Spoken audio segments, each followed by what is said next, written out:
It's truly a dark day for Canada. We are facing an out-of-touch Prime Minister that has driven Canada into deficit. A Prime Minister who was paralyzed in the face of an economic crisis. A Prime Minister with no plan to get our economy back on track. None. Is this Prime Minister even able to move beyond cheap political games and do anything for what matters to Canadians, the economy and their Prime Minister? Mr. Speaker, due to the strong and early actions of this government, this country has the strongest fiscal and economic position in the G7. It is recognized by every country in the world at the international events that I have been at. This country is virtually alone at this moment in continuing to run a surplus, Mr. Speaker.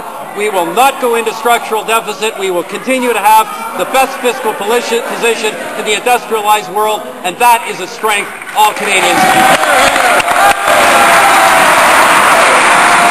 update to cut back on political party funding, and instead of attacking the crisis, the minister is trying to cause a democratic crisis. Instead of cutting back in the political party funding, which is simply a partisan measure, why doesn't the Prime Minister really deal with the real problem, a problem that's been shaking the entire world?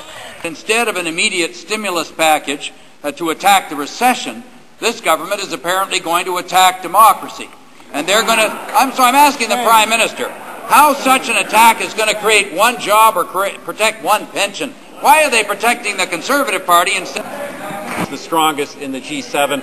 Mr. Speaker, protecting the entitlements of political parties is not going to do anything for the Canadian people. The Honourable Member for Toronto Danforth. I'm sure when the Minister of Finance gets up today, he will do what he has always done, Mr. Speaker, and that is he will speak strongly for a Canadian economy that has performed well compared to our competitors under difficult economic circumstances. He will take measures to strengthen our response to this global crisis. He will lay out a roadmap for further action. Mr. Speaker, he will make sure that we protect our structural deficit. And Mr. Speaker, when it comes to government spending, he will make sure that parliamentarians, beginning with Conservatives, lead by example. The Honourable Member